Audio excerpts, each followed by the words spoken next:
Hello, and thank you again for tuning into the Progressive Parent YouTube channel. I was on the Motherwise Facebook page, which is a really great page, and I'll put a link in the sidebar to that. If you're on Facebook, I thoroughly recommend you join. And someone raised the question because they have a daughter who's only 6 years old, and she recently started saying that she's fat. And her mother is, of course, terribly bothered because she's so young and apparently is healthy and eats well and a balanced diet. And she's by no means fat or even overweight at all. She's, in fact, quite slim.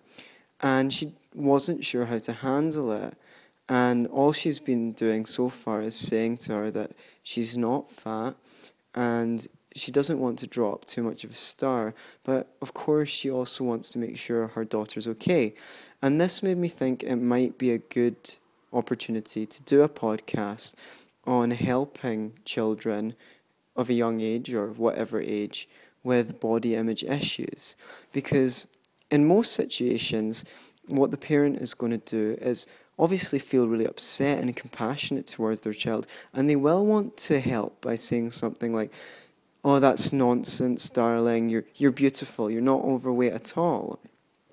They might even bring up facts about what is considered overweight and underweight and show them that the facts say that they're not overweight or underweight, as the case may be, or ugly, or whatever image problem the child has. The problem with this approach is that the child is only going to hear a contradiction at first, even if it's said with the most compassion and the best intentions.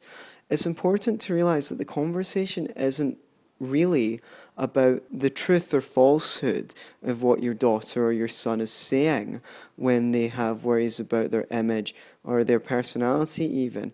What the conversation is really about is what that child is feeling beneath what they say.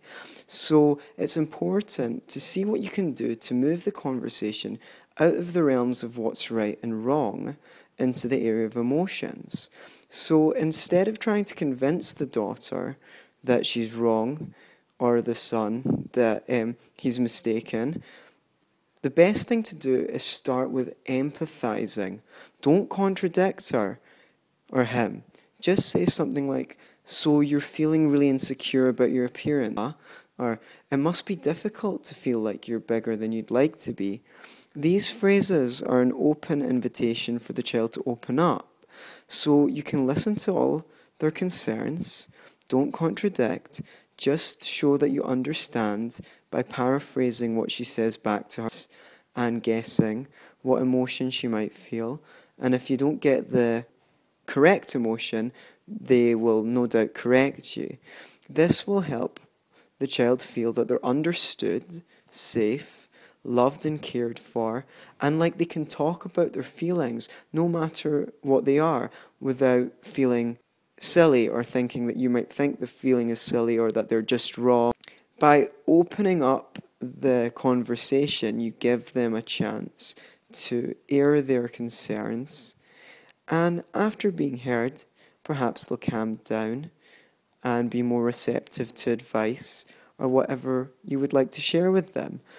That whole environment, the whole environment where you're ready to move the conversation from whether what they're saying is true or false into an empathic situation where they can share what their experience is, will have a knock-on effect on their self-esteem, and they might grow out of it, or maybe they'll ask you if you also think they're fat or ugly or skinny, and if you really mean it when you say that they aren't. And of course, at that point, you can be completely honest. You never really know what the next step is after you empathize, but the key is to just be there for that other person, and then when they're ready to listen to you, you'll know what to say, or perhaps they'll ask you for advice.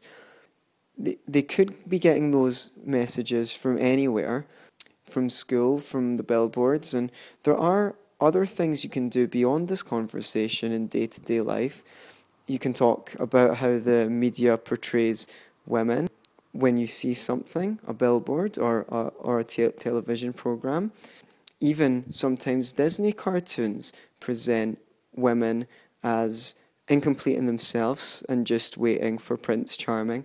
And while some of those films are really lovely and heartwarming, you might want to talk about how much of it is associated with real life and how much of it isn't. You can take magazines and show how the models are airbrushed and how the figures that they have are impossible figures, and no one really has to hold up to that standard of slenderness. Sometimes it's very unhealthy.